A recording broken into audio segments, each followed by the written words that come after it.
Hey everyone, I'm Tamsa Tyagi, your biology mentor, and I'm here on the channel of Rank Plus NEET, where we will be covering your entire NEET syllabus on this particular channel.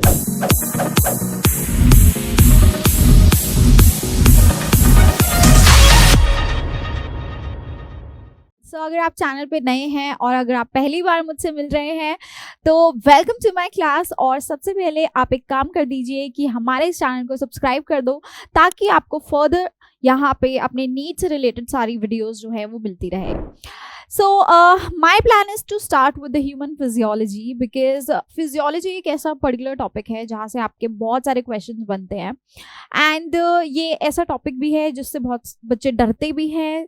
कई बार क्या करते हैं कि उसके जो difficult topics होते हैं उनको छोड़ के चले जाते हैं and you never know exam में वही टॉपिक्स आपके अगर क्वेश्चन बन के आ गया तब आप क्या करेंगे। ठीक है, आपके लिए तो हर एक क्वेश्चन कीमती है, हर एक टॉपिक कीमती है, so you can't skip any topic when it comes to your NEET preparation. Okay, so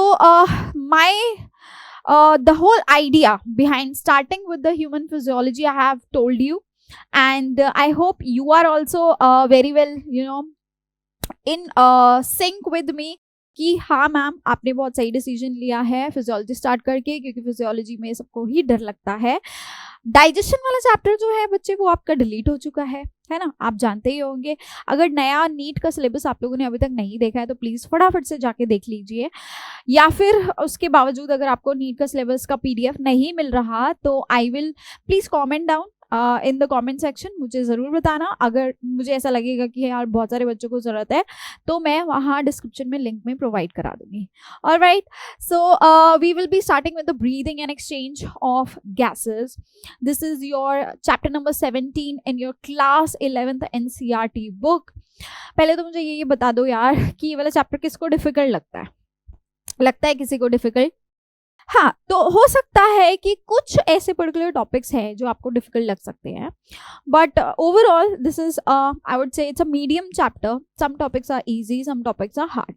okay, बहुत कम ऐसे टॉपिक्स है जो यहाँ हार्ड है, बाकी ये काफ़ी आसान सा आपका जो है लेसन प्लान रहेगा।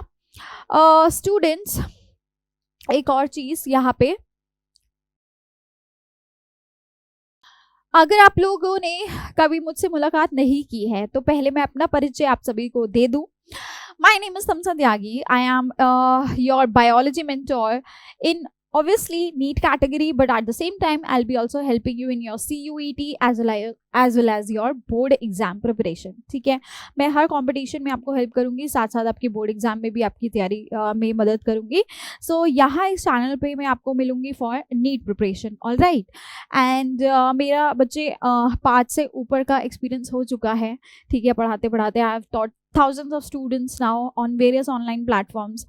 So there was some time where I took a break because of my personal life, but now finally I'm here in front of you all to help you out with my knowledge। जितनी knowledge है भैया सब मैं आपके सामने न्यौछावर करने आ चुकी हूँ। And I have done my BSc in zoology। ठीक है, एंड उसके बाद जो मेरा मास्टर्स है वो स्पेशलाइज रहा था in biochemistry, and I will be helping you in both zoology as well as botany. जिस टॉपिक में जोन से चैप्टर में जहाँ पे भी आपको ज़रूरत रहेगी कि मैम अगर आपको बॉटनी की ज़रूरत लग रही है तो हम पर्टिकुलरली बॉटनी के चैप्टर्स उठा सकते हैं, zoology की लग रही है तो zoology उठा सकते हैं। So on demand of the students I will be taking your classes. बाकी अभी का मेरा जो प्लान है वो मैं आपके साथ शेयर कर ही चुकी हूँ। ठीक है बच्चे, now what we will be covering in this particular chapter. So ये जो सब टॉपिक्स उठाए गए हैं ये डायरेक्टली आपके नीट के सिलेबस से लिए गए हैं। नीट 2024 का सिलेबस अगर आप लोग देखोगे तो आपको वहाँ पे देखने को मिलेगा कि आपको इस चैप्टर में क्या क्या पढ़ना है। रेस्पिरेटरी ऑर्गन्स इन एनिमल्स के अंदर क्या क्या रेस्पिरेटरी ऑर्गन्स रहते हैं। सेकेंड चीज़ है respiratory system in the human beings. ठीक है, ह्यूमन बींग्स के अंदर आपको कंप्लीट डिटेल्ड रेस्पिरेटरी सिस्टम के बारे में पढ़ना है। थर्ड चीज़ जो है आपको यहाँ पे मैकेनिज्म ऑफ ब्रीदिंग एंड उसकी रेगुलेशन कैसे होती है ह्यूमन बींग्स में वो पढ़ना है। सारे NCERT के टॉपिक्स है, कुछ भी NCERT के बाहर से नहीं है, बट हाँ जो आपको पढ़ाया जाएगा हो सकता है उसमें कुछ चीज़ें मैं NCERT से हट के डिटेल में आपको पढ़ाऊंगी, क्योंकि नीट की तैयारी कर रहे हो यार, और कितना भी कह लो थोड़ा सा सिलेबस आपको नीट के अंदर एनसीईआरटी से बाहर लेके जाना ही पड़ता है, क्योंकि नीट की तैयारी ऐसे नहीं होती है। एंड वहां पे जाके you can not question there कि why have you given the question out of the NCERT, ठीक है। I am not saying the topics will be out of NCERT, but something you have to study out of NCERT, थोड़ा सा detail में तैयारी के लिए, ठीक है। एंड एक्सचेंज ऑफ गैसेस आपका रहेगा, transport of gases and regulation of respiration आपको पढ़ना होगा, ठीक है। रेस्पिरेटरी वॉल्यूम्स के बारे में हम लोग पढ़ेंगे, तो various types of respiratory volumes, alright. सारे टॉपिक्स एनसीईआरटी के ही रहेंगे। एंड डिसऑर्डर्स आपके रहेंगे रेस्पिरेशन के। सो डिसऑर्डर्स इस बारी थोड़ा आपको डिटेल में पढ़ना है। अगर आप देखोगे ह्यूमन फिजियोलॉजी में नीचे एकदम डिटेल में दिया गया है कि डिसऑर्डर्स हर एक चैप्टर के अंदर आप थोड़ा सा अच्छे से पढ़ के जाएंगे। तो यहाँ पे you will be studying about asthma, emphysema, occupational respiratory disorders, जो आपके अलग अलग तरह के ऑक्यूपेशन से आपकी जो बीमारियां आपको डिसऑर्डर्स हो जाते हैं। All right, so let's begin. Are you all ready? Yes और no? All right, so start करते हैं बच्चे। तो जितना जोश मेरे अंदर दिख रहा है, आई होप उतना ही जोश आप सभी के अंदर भी है, क्योंकि भैया नीट की तैयारी चल रही है। एंड अभी तक सब बोल रहे थे कि मैम 5 महीने रह गए। अब डर जो है ना, एक्चुअल वाला जो डर इस टाइम पे वो सबके अंदर आना शुरू हो गया है ना। तो 1.5 साल से आप लोग जो तैयारी कर रहे थे वो तो आपने अपनी तरफ से की ही है, बट ये जो टाइम है ये अब आपका पॉलिशिंग टाइम है, ठीक है। अभी तक आप लोगों ने क्या किया था? अभी तक आप लोगों ने अपना रॉ वर्क किया होगा, ठीक है। आपने 11th में जो पढ़ाई की होगी या 12th में, अभी साथ साथ आपको बोर्ड की भी टेंशन चल रही होगी। बट देखो, अगर नीट एग्जाम को क्लियर करना है तो आपको औरों से अलग चलना पड़ेगा। बोर्ड एग्जाम्स की तैयारी तो देखो सभी कर रहे हैं, है ना, बट वो लोग फिर नीट नहीं निकाल पाएंगे। अगर आपको नीट निकालना है तो आपको उनसे एक्स्ट्रा तो जाना ही पड़ेगा, है ना, नहीं तो फिर बैठे रहो भीड़ में। तो अगर भीड़ का हिस्सा नहीं बनना चाहते तो उनसे कुछ तो अलग करना पड़ेगा।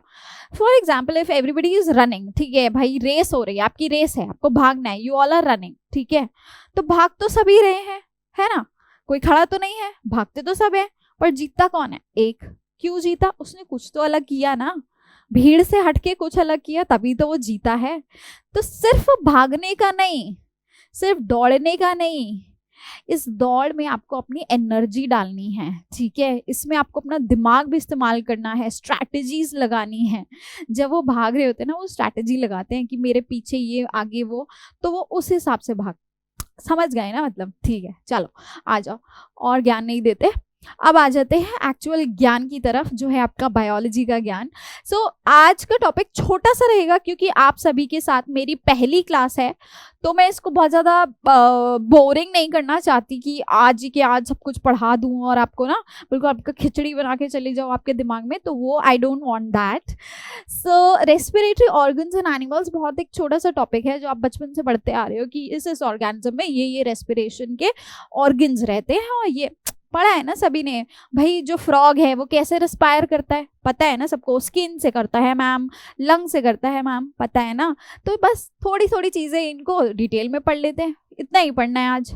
ऑल राइट, सो ये देख सकते हो आप, ये क्या है आपका? ये इंसेक्ट है ना, it's a grasshopper, it's an insect. तो आप सभी जानते ही होंगे कि इंसेक्ट के अंदर रेस्पिरेशन ट्रेकिया से होता है, ट्यूब्यूलर सिस्टम रहते हैं इसके अंदर, यहाँ पे एकदम बाहर की तरफ यहाँ पे स्पाइरिकल्स रहते हैं, द पोर्स, एग्जैक्टली। बस ये सब तो पढ़ना है हमें, कुछ बहुत हाई फाई तो पढ़ना नहीं आज।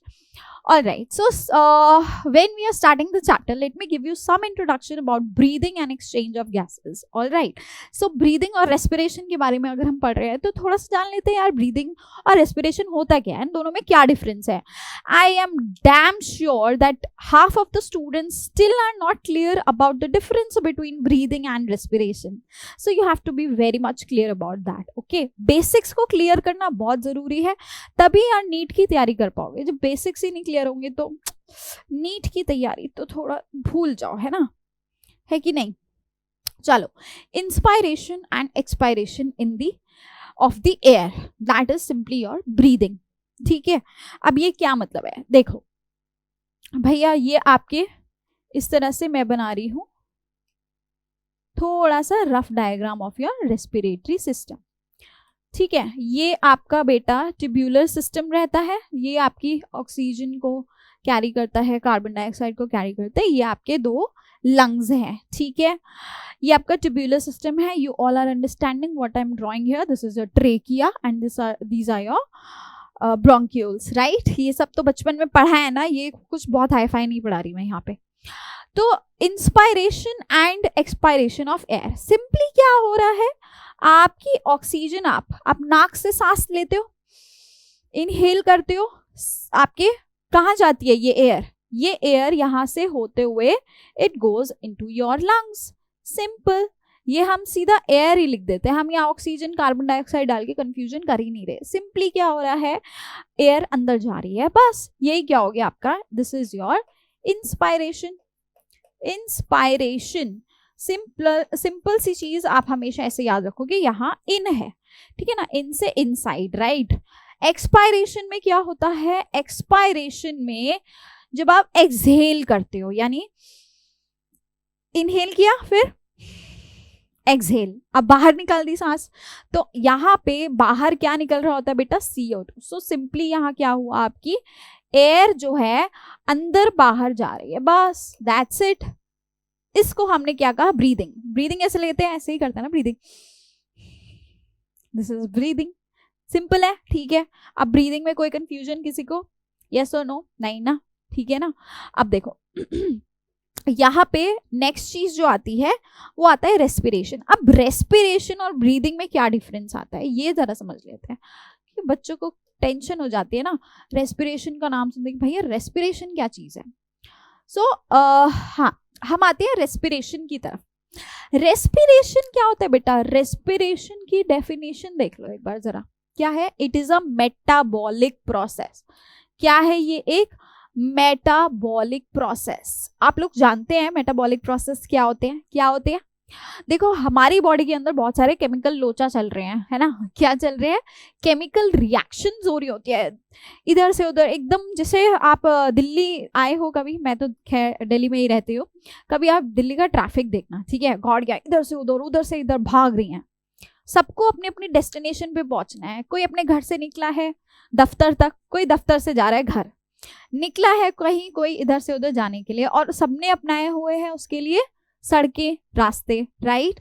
और बीच में क्या मचा दिया है, भगदड़, ठीक है ना, क्या हो रही है, ट्रैफिकिंग।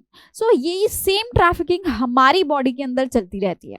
हमारी बॉडी के अंदर क्या हो रहा है भाई, हमारी बॉडी के अंदर मान लो ऑक्सीजन आई बाहर से, है ना, चाहिए पूरी बॉडी में सारे सेल्स को, अब भाई फटाफट से इसको पहुंचाना है कि नहीं, हाँ, पार्सल मंगाते हैं अमेजोन से, आ तो अमेजोन से रहा है लेकिन कितनों के घर जा रहा है ना, चल रही है ना ट्रैफिकिंग, राइट। वही सेम ऑक्सीजन आए बॉडी के अंदर, उसको जाना है इधर उधर, ठीक है। अब ब्लड ने क्या, ब्लड जो है ना, साफ हो के आता है बार बार, उसको प्योरीफाई किया जाता है, फिर हार्ट उसको ट्रांसपोर्ट करता है, पूरी बॉडी में जा रहा है, ठीक है।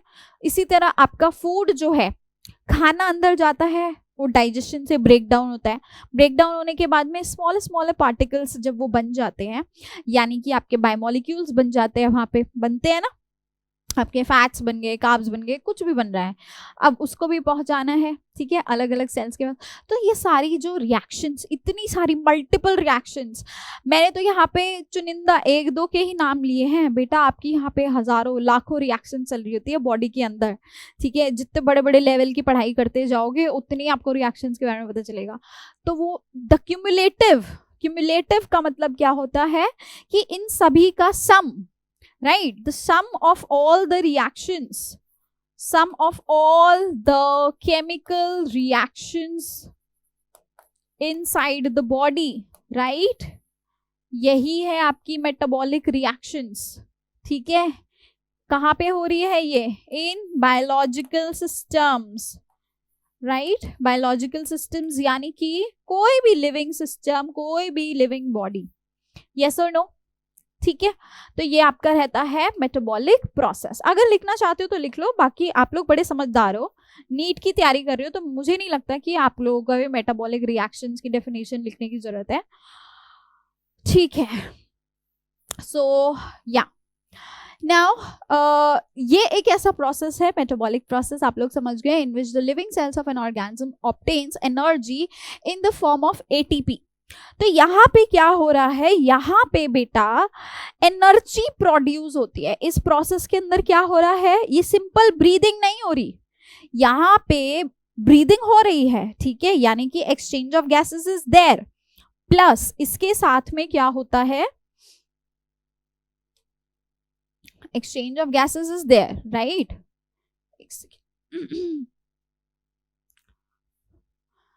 पर यहाँ पे exchange of gases के साथ क्या हो रहा है बच्चे, यहाँ पे exchange, एक सेकेंड, हाँ, exchange of, अरे बाप रे,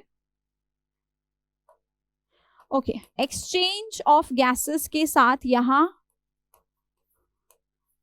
क्या हो रहा है, एनर्जी प्रोडक्शन, यहाँ पे एनर्जी भी प्रोड्यूस हो रही है,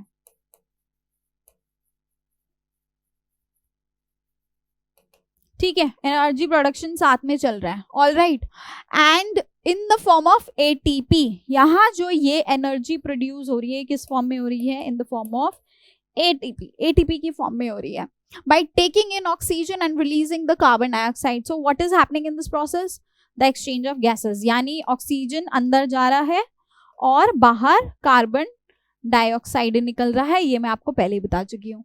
by the oxidation of complex organic substances, साथ में क्या हो रहा है, देखो कॉम्प्लेक्स ऑर्गेनिक सब्सटेंसेस का मतलब क्या है कि हमारी बॉडी के अंदर बहुत सारे ऐसे ऑर्गेनिक सब्सटेंसेस रहते हैं, ठीक है, जैसे कि these are mainly the biomolecules, the food, हमारी बॉडी के अंदर जो खाना है, ठीक है, इसको तोड़ा जाता है, ये जो कॉम्प्लेक्स सब्सटेंसेस होते हैं इनको छोटे छोटे पार्टिकल्स में, सिंपलर फॉर्म्स में ब्रेक किया जाता है, these are broken down into the simpler forms, and exactly यही चीज इस प्रोसेस में चल रही है, कॉम्प्लेक्स पार्टिकल्स को सिंपल में तोड़कर क्या हो रहा है, एनर्जी रिलीज हो रही है, ठीक है, और साथ में क्या हो रहा है, ऑक्सीजन कार्बन डाइऑक्साइड का एक्सचेंज, इसी को हम रेस्पिरेशन कहते हैं। So I hope you all are clear. So अगर हम ब्रीदिंग की बात करें तो breathing is simply the exchange of gases, whereas respiration is the exchange of gases along with the energy production by breaking, और ये energy production by breaking down the what complex organic substances. Now the next thing, two types of respiration. I am very pretty much sure that you all have studied about the respiration, the types of respiration in your class 10th. Yes or no? पढ़ा है ना सबने, 10वीं की किताब में clearly आपको पढ़ाया जाता है, वहां पे एक चार्ट भी दिया जाता है, ये एरोबिक रेस्पिरेशन है और ये एनारोबिक रेस्पिरेशन है, पढ़ के आए हो ना सभी, तो बता दो भैया, इसमें इतनी सोचने वाली क्या बात है। एरोबिक रेस्पिरेशन कैसे होता है, it is happening in the presence of oxygen, right, aerobic respiration जो होता है आपका ऑक्सीजन की प्रेजेंस में होता है, ओके, एंड एनारोबिक रेस्पिरेशन की बात अगर हम करें तो it is happening in the absence of oxygen. So just look here, मैं प्रेजेंस, ये मेरे कुछ शॉर्ट टर्म्स है, मैं आपको बता दूं, अगर फ्यूचर में आप लोग मेरी क्लास अटेंड करोगे ना तो आपको पढ़ने में आसानी रहेगा। अगर मैं लिखती हूँ प्रेजेंट तो I write it positive and anti, ठीक है, ये शॉर्ट फॉर्म्स होती हैं, आपको नोट्स बनाने में भी काम आएंगे। एब्सेंट को ऐसे लिख देते हैं, ठीक है, प्रेजेंस को ऐसे लिख देते हैं और एब्सेंस को ऐसे लिख देते हैं। So when ever you will be making notes it will be helpful for you guys, right? So it is happening in the presence of oxygen and this is happening in the absence of oxygen. समझ गए बात, यहाँ पे oxygen use नहीं होता, यहाँ पे होता है, सिंपल सी चीज है। आगे बढ़ते हैं अब हम लोग। नाउ स्टूडेंट्स सी हियर, अब एरोबिक रेस्पिरेशन की अगर हम बात करते हैं तो ये जो एरोबिक रेस्पिरेशन रहता है ये आपको कहाँ देखने को मिलता है, हमारे खुद के सेल्स के अंदर, ठीक है, हमारे खुद के नॉर्मल जितने भी बॉडी के सेल्स होते हैं वहां पे एरोबिक रेस्पिरेशन चलता है, जहां पे ऑक्सीजन का इस्तेमाल करके क्या हो रहा होता है, आपकी सिंपली जितने भी बॉडी के सेल्स हैं वहां पे एग्जैक्टली यही चीज हो रही होती है, आपके खाने को यानी कॉम्प्लेक्स ऑर्गेनिक सब्सटेंसेस को ब्रेक किया जाता है into what did I said, energy, and that energy is in the form of, that energy is in the form of your ATP. Yes or no? Yes or no? है ना, ATP की form में है।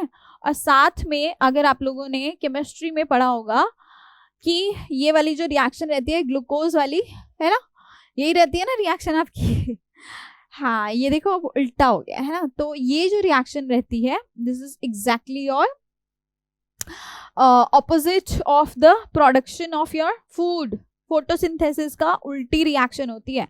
तो बताओ बेटा जी, यहाँ पे साथ में और क्या रिलीज होएगा? Carbon dioxide. ओके, तो ऑक्सीजन गया, कार्बन डाइऑक्साइड निकला, ये हो गया exchange of gases. This is happening in the respiration. साथ में कॉम्प्लेक्स सब्सटेंस टूट गया, ठीक है, इनटू द सिंपलर सब्सटेंसेस, जहां पे वो किस में कन्वर्ट हो जाता है? एनर्जी में। यही है रेस्पिरेशन की reaction, and it is happening in the most of the tissues of our body. जितने भी सोमैटिक सेल्स होते हैं बॉडी के, वहां पे ये रिएक्शन रहती है। अब इसको ना बेसिकली हमने दो टाइप में बांटा होता है, ठीक है। ये जो आपका एरोबिक रेस्पिरेशन है, ये दो तरह से हो रहा होता है बॉडी के अंदर। एक तो इसमें एक्सटर्नल प्रोसेस चल रहा है भैया, ठीक है। एक्सटर्नल प्रोसेस में सिंपली क्या हो रहा है? सिंपली कुछ नहीं, सिंपली आपका एक्सचेंज ऑफ गैसेस हो रहा है। क्या हो रहा है? एक्सचेंज ऑफ गैसेस हो रहा है, सिंपल, ठीक है। हाँ, बाहरी बाहरी ये एक्सटर्नल। इंटरनली क्या चलता है? इंटरनली बेटा ऐसे होता है, इंटरनली भी इसको अगर हम 3 हिस्सों में बांट दे, तो सबसे पहला स्टेप रहता है कि ऑक्सीजन जो है आपकी जितने भी टिश्यूज के सेल्स होते हैं, it takes up the oxygen. Oxygen directly तो सेल्स के पास नहीं गया है ना, आया तो नाक के अंदर था। नाक से कहाँ गया? आपके रेस्पिरेटरी ट्रैक में, लंग्स के पास गया। लंग्स ने कहाँ पहुंचाया? लंग्स ने उसको आपके ब्लड के साथ क्या कर दिया? ट्रांसपोर्ट कर दिया। पता है ना बेटा, लंग्स में सफाई होके जाती है। हाँ, ट्रांसपोर्ट सिस्टम भी पढ़ा है ना थोड़ा थोड़ा क्लास 10th में। Exactly, so everything is connected in our body, it's a living system. Okay, so now it has to go to each and every cell, और वो सब कौन ट्रांसपोर्ट करता है? हमारा ट्रांसपोर्टेशन सिस्टम, ठीक है। हमारे आर्टरीज, वेन्स, ब्लड कैपिलरीज, वो सब क्या करेंगी? हर एक सेल कैपिलरीज फाइनली जो है टिश्यूज तक आपके ऑक्सीजन को पहुंचाएंगी। तो जैसे ही वो अपटेक करते हैं, ठीक है, यहाँ पे क्या हो रहा है? Oxygen uptake by tissues, okay, और cells, we can say the cells, okay. Then second thing यहाँ पे क्या हो रहा होता है? केमिकल रिएक्शन, ठीक है। दूसरी चीज क्या चलती है? केमिकल रिएक्शन होती है, जहां पे आपका हो रहा है ब्रेक डाउन, ठीक है। This is the break down of complex substances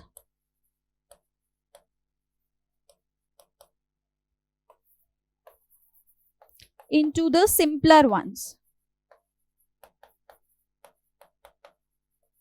alright, ये ब्रेकडाउन हो गया। इसके बाद अगली चीज क्या आती है बच्चे? फाइनली देखो, जब ब्रेकडाउन हुआ यहाँ पे, तो साथ में यहाँ कार्बन डाइऑक्साइड का रिलीज हुआ। तो अब यही कार्बन डाइऑक्साइड उड़ के चली जाएगी बाहर, उड़ के, डिफ्यूजन नहीं होने वाला बॉडी के अंदर, स्किन से नहीं जाएगी, जाएगी पूरे प्रोसेस के साथ, ठीक है। ट्रांसपोर्टेशन सिस्टम अगेन आपको पता है ना, एक्सचेंज ऑफ गैसेस में कौन हेल्प करता है? ब्लड, पता है ना सभी को। Very good. Now carbon dioxide will be released by these tissues. ठीक है, by either the tissue or the cells, you can say. All right बच्चे, ठीक है, यहां तक सबको बात समझ में आ गया? If you want to note it down or take a screenshot, please you can. Okay. Now the next thing is anaerobic respiration. अभी देखो, ये तो थी एरोबिक, यानी कि ऑक्सीजन की प्रेजेंस में जो चल रही है। एनारोबिक जो होती है ना आपकी, ये बेटा जी आपकी ना 2 तरह की रहती है। एनारोबिक रेस्पिरेशन आपकी 2 तरह की होती है। हाँ, एक यहाँ पे बेसिकली एनारोबिक जो है ना, ऑक्सीजन की एब्सेंस में है, और इसको एक ब्रॉड टर्म भी दिया जाता है, फर्मेंटेशन का नाम, ठीक है। इसको हम कॉमनली फर्मेंटेशन भी कहते हैं। सो आप 2 तरह की फर्मेंटेशन देखते हो। एक तो होता है आपका लैक्टिक एसिड फर्मेंटेशन। क्या रहता है आपका? Lactic acid fermentation. और दूसरा आपका रहता है अल्कोहलिक फर्मेंटेशन, ठीक है। Lactic acid fermentation and your alcoholic fermentation. So दोनों में क्या डिफरेंस है and what are these exactly. So सबसे पहले तो आप थोड़े से एग्जाम्पल नोट कर लो कि आपको कहाँ कहाँ पे फर्मेंटेशन देखने को मिलता है. So fermentation can be seen in your yeast. ठीक है, हमारी बॉडी में कहीं पे फर्मेंटेशन दिखता है आपको? पढ़ा है, सबने पढ़ा है, 10वीं में सब पढ़ के आए हैं. Exactly, mitochondria. So in our body we see it's happening in the mitochondria. Then yeast में होता है. देन आपके कुछ एनारोबिक बैक्टीरिया में रहता है. लिखते जाओ यार, इनको नोट करते जाओ, मेरे यहाँ पे स्पेस थोड़ी कम हो गया. हाँ जी, एनारोबिक बैक्टीरिया. और कहाँ दिखता है आपको, जल्दी बताओ. यस, टीनिया सोलियम में होता है, टेपवर्म में दिखेगा आपको. ठीक है, फ्लूक्स में दिख जाता है. सो या ये सारी जगह पे आपको ये इस तरह का फर्मेंटेशन देखने को मिल सकता है. नाउ लैक्टिक एसिड फर्मेंटेशन आपको मिलता है स्पेशली ईस्ट की अगर हम बात करें, ईस्ट में मिलेगा आपको. ठीक है, एनारोबिक बैक्टीरिया में मिलेगा, जहां पे सिंपली क्या होता है, सिंपली शुगर्स आर, देखो बेटा, सिंपली शुगर्स को ब्रेक किया जाता है ना. और ये ब्रेक होके क्या करती है, they release what, they release energy, right, plus your lactic acid, और साथ में यहाँ पे बनता है आपका कार्बन डाइऑक्साइड. ऑलराइट. अच्छा, एक और चीज देखो, जो एनारोबिक प्रोसेस रहते हैं ना, यहाँ पे एनर्जी एरोबिक के कंपैरिजन में बहुत कम रिलीज होता है. ठीक है, सो एनर्जी है बट बहुत नहीं, ऐसा नहीं कि बहुत ज्यादा है. नाम की होती है एनर्जी यहाँ पे. एरोबिक रेस्पिरेशन आपका एक तरह से रहता है, it's a catabolic process. So here a lot of energy is released, right. So here your lactic acid is the by product, और साथ में आपका carbon dioxide. Okay, just wait a second. Lactic acid में आपका east example नहीं रहेगा, आपका mitochondria रहेगा. ठीक है, माइटोकॉन्ड्रिया के अंदर आपका लैक्टिक एसिड रिलीज हो रहा होता है एंड अल्कोहल आपका रिलीज होता है ईस्ट के अंदर. Okay, so just if you have noted down, उसको थोड़ा सा करेक्ट कर लेना. ऑलराइट. सो लैक्टिक एसिड, अगर आपने देखा होगा बेटा, हमारी जो मसल्स होते हैं, जब हम बहुत ज्यादा स्ट्रीनर्स एक्सरसाइज करते हैं, है ना, स्ट्रीनर्स का मतलब लगे हैं, आज एकदम से ना आपकी आत्मा जाग गई कि आज तो भैया हमें जिम जाना है. हम वहां पे इतने दिन से हम पड़े हुए थे और आज जाके हम पूरा 2 घंटा जिम करके आएंगे. ठीक है, आके क्या होगा, दर्द होगा ना पूरे बॉडी में, एकदम से ऐसा होता है ना, शरीर अकड़ जाता है. सो वो अकड़ाहट क्यों होती है, आपकी जो मसल्स होती है ना वो टाइटन अप हो जाती हैं. क्यों होती है, due to the deposition of this lactic acid.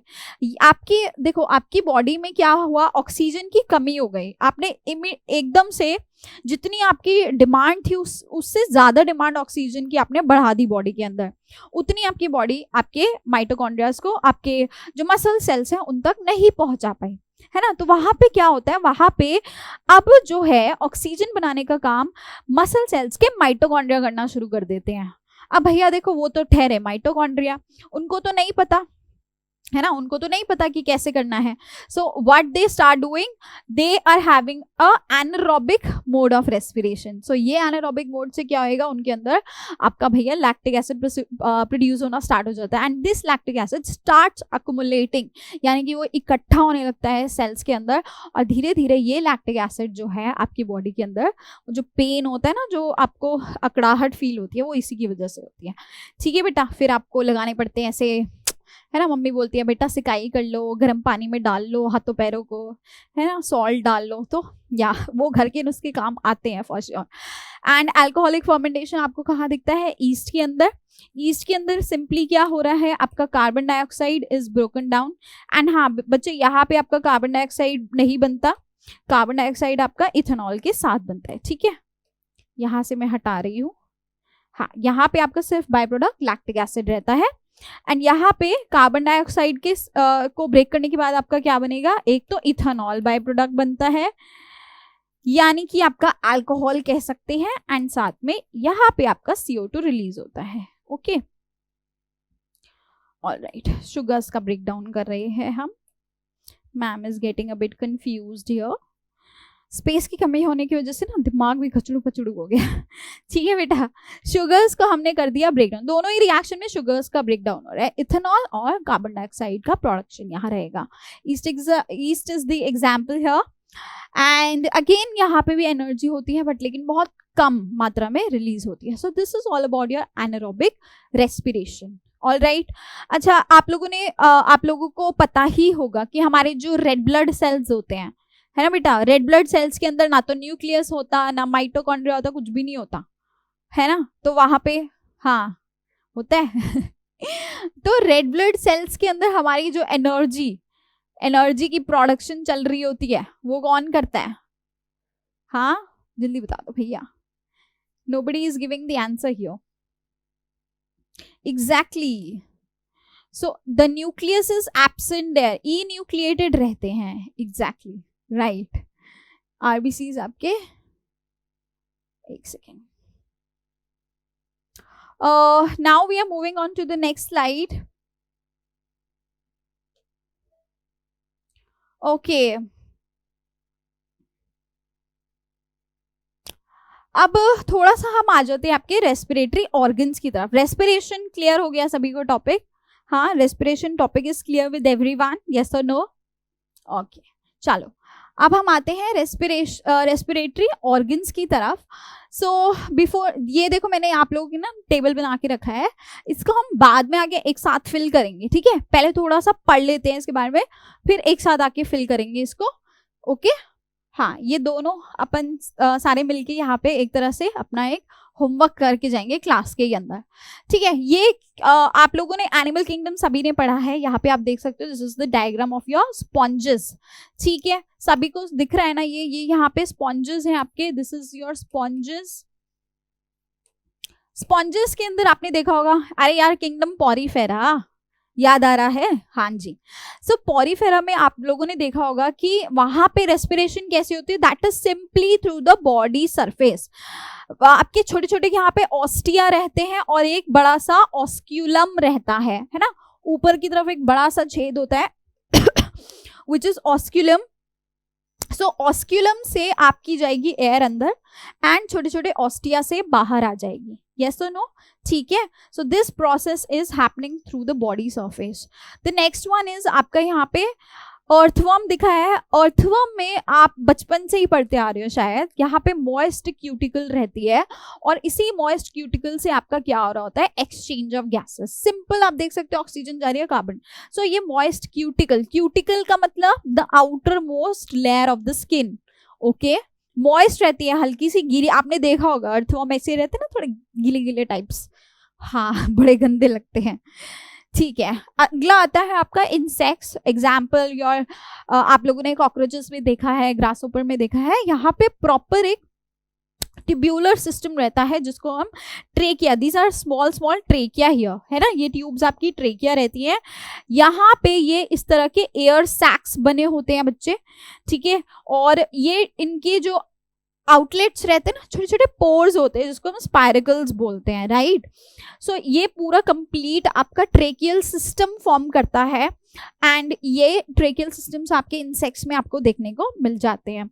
Then अगर मैं बात करती हूँ आपके ओके जो एक्वाटिक है ना, एक्वाटिक जो आर्थ्रोपोड्स रहते हैं, यानी जो एक्वाटिक इंसेक्ट्स रहते हैं, क्या वहां पे भी सेम ट्रेकियल सिस्टम देखने को मिलता है? The answer is no. Most of the aquatic जो आपके आर्थ्रोपोड्स रहेंगे उनके अंदर आपको या तो गिल्स देखने को मिलेंगे, ठीक है, क्योंकि वो एक्वाटिक हो गए, समझ रहे हो, ठीक है. वहां पे आपको गिल्स देखने को मिलते हैं.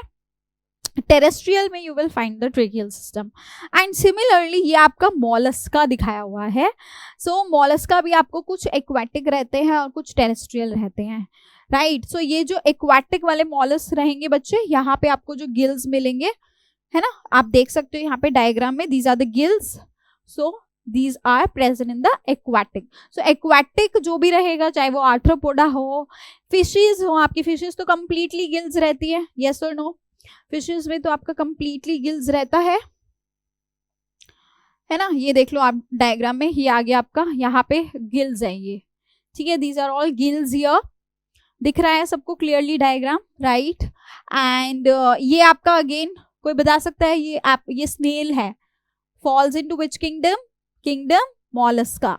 मॉलस्का है. और स्नेल कहाँ चलता है? पानी में चलता है, हवा में? कहाँ, लैंड पे। सो यानी कि ये किसका एग्जाम्पल दिखा रही हूँ मैं, टेरेस्ट्रियल का। टेरेस्ट्रियल मॉलस्क के अंदर आपको क्या देखने को मिलेगा, the respiratory organ will be lungs here. बच्चे ये देखो, ये इतना बड़ा इसका लंग है, ठीक है। तो टेरेस्ट्रियल ऑर्गेनिजम्स के अंदर आपको लंग्स देखने को मिलेंगे। मॉलस्क की अगर हम बात करें, एक्वाटिक के अंदर आपको गिल्स दिखते हैं, और नॉर्मली आर्थ्रोपोडा की अगर हम बात करते हैं, इंसेक्ट्स की बात करते हैं, तो ट्रेकिया मिलता है। All right. एंड अगर आपकी बात करते हैं रिप्टाइल्स, बर्ड्स, मैमल्स, सब के अंदर आगे जितने भी किंगडम्स है, डेवलप्ड किंगडम्स है, सब में आपको लंग्स मिलते हैं देखने को। बर्ड्स में देखो लंग्स रहते हैं, है ना, एव्स में लंग्स रहते हैं, मैमल्स आप सभी जानते हो लंग्स रहते हैं, एंड इवन योर एम्फीबियंस, ठीक है। फ्रॉग के अंदर बेटा आप लंग्स भी देखते हो, और साथ साथ स्पेशली फ्रॉग की अगर मैं बात करूँ तो वहां पे मॉइस्ट स्किन रहती है फ्रॉग की, क्योंकि आप जानते हो कि यहाँ पे जो है फ्रॉग आपको पानी में भी मिल रहा है और लैंड पे भी मिल रहा है, तो वहां पे जो उसकी मॉइस्ट स्किन होती है ना, that also help it in the respiration process. Okay. And frogs की ही अगर मैं बात करूँ तो इनके जो नन्हे मुन्ने होते हैं, यानी कि जो टैडपोल्स होते हैं, वो एग्जैक्टली फिशेस की तरह जो है अपनी रेस्पिरेशन को करते हैं, यानी कि टैडपोल्स के अंदर आपको क्या मिलेंगे, गिल्स। All right. सो पीछे चलिए एक बारी, चलिए सभी, हाँ, let's check the table now, और एक बार जरा हम इस टेबल को फिल कर लेते हैं सभी मिलके। ऑलराइट, स्पॉन्जेस, सीलेंट्रेटा भी आपका, इवन योर टेपवर्म्स, फ्लैटवर्म्स, जितने भी आपके प्राइमरी वाले जो सारे किंगडम्स रहते हैं ना, ठीक है, पॉरीफेरा, सीलेंट्रेटा, एनालिडा, है ना, ये आपका प्लेटीहेल्मिन्थ्स, इन सब के अंदर आपको सिंपल डिफ्यूजन मिलता है। क्या मिलता है, simple diffusion through body surface, ठीक है, simple diffusion through body surface.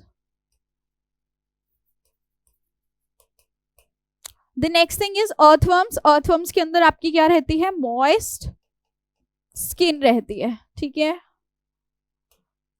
Insects के अंदर आपको ट्रेकियल सिस्टम, ठीक है बच्चे, आप लोग मेरे साथ साथ पीछे पीछे रिपीट कर रहे हो, ये सब हम रिकॉल कर रहे हैं, और आज के आज ये सारी चीजें आपको क्लास में याद हो जानी चाहिए। एक्वाटिक आर्थ्रोपोड्स और मॉलस्क क्या करते हैं, जल्दी बता दो भैया। एक्वाटिक आर्थ्रोपोड्स और मॉलस्क, क्विकली, एक्वाटिक है ना, तो यहाँ गिल्स रहता है, ठीक है। टेरेस्ट्रियल फॉर्म लंग्स रहता है, ओके। फिशेस में गिल्स रहता है, देन एम्फीबियंस, बर्ड्स, इन सब में लंग्स रहता है, फ्रॉग्स में लंग्स रहता है, बट फ्रॉग में आपका स्किन से भी होता है, ठीक है जी। आज की क्लास करते हैं हम यहाँ पे समाप्त। आई होप आप सभी को, देखो फर्स्ट क्लास थी, बहुत हार्ड नहीं रखा मैंने आप सभी के लिए, it was very very like something which I wanted to be very crisp and clear and an easy topic to start with. अब हम जो नेक्स्ट टॉपिक लेके आएंगे that will be a bit complex, मतलब ठीक है हम तो आपको आसानी से ही पढ़ाते हुए चलेंगे, बट आपको बहुत ध्यान से सुनना होगा। Complete respiratory, human respiratory system के बारे में हम लोग पढ़ेंगे। So for today that was all. I hope you like the class, and if you did, एक बार देखो बेटा, सारी जितनी भी आप यहाँ पे आपको क्लासेस मिलेंगी ना, ये बात आप याद रखना, जितनी भी आपको क्लासेस मिलेंगी ये आपको डेफिनेटली हेल्प करने वाली है हर एक कॉन्सेप्ट को क्लियर कट तरीके से समझने में। तो अगर आप चाहते हैं ना इसी तरह की क्लासेस या इस चैनल पे आते रहे, तो उसके लिए हमें थोड़ा सा आपका एफर्ट भी चाहिए। आप देखो सारे एफर्ट्स तो टीचर नहीं लगा सकती, कुछ एफर्ट्स तो बच्चों को भी लगाना पड़ेगा। तो आपकी तरफ से मुझे सिर्फ 3 चीजें चाहिए। पहली चीज, आपकी रेगुलरिटी ऑन दिस चैनल, और वो कैसे आएगी, वो एक ही तरीके से आ सकती है, जब आप इस चैनल को सब्सक्राइब कर देंगे, आपके पास नोटिफिकेशंस आएंगी, तो उसके लिए आपको बेल आइकन को भी प्रेस करना पड़ेगा, है ना, तभी आपको पता चलेगा कि तमसम मैम की क्लास स्टार्ट हो गई है। And the very second thing that I want from you guys, कि जो भी आपको यहाँ पढ़ाया जा रहा है, you have to study it at your home. जो भी आपको यहाँ पे सिखाया जाएगा वही सेम चीज आपको पढ़नी है, ठीक है। एंड थर्ड थिंग दैट सिर्फ पढ़ने भर का नहीं है, आपको रिवाइज भी करना है, ठीक है, ताकि नेक्स्ट क्लास में जब भी आप आओ तो आप एक प्रॉपर रिवीजन के साथ आओ। और इसके साथ साथ थोड़ी सी मैं की चीज़ जो चाहती हूँ वो है कंसिस्टेंसी। अगर आप कंसिस्टेंट नहीं रहे ना हमारी क्लासेस के साथ, अगर आप बैकलॉग पे अरे यार आज मन नहीं कर रहा क्लास पढ़ने का, आज छोड़ देते हैं, ये वाला टॉपिक छोड़ देते हैं, सो इससे कुछ नहीं होगा, इससे सिर्फ आपका बैकलॉग क्रिएट होगा, तो वो हमें नहीं करना है। अब ह्यूमन फिजियो से स्टार्ट कर दिया तो ह्यूमन फिजियो को हम खत्म करके छोड़ेंगे। Alright, that was all, thank you so much and bye bye, take care all of you, meet you in the next class, Tata.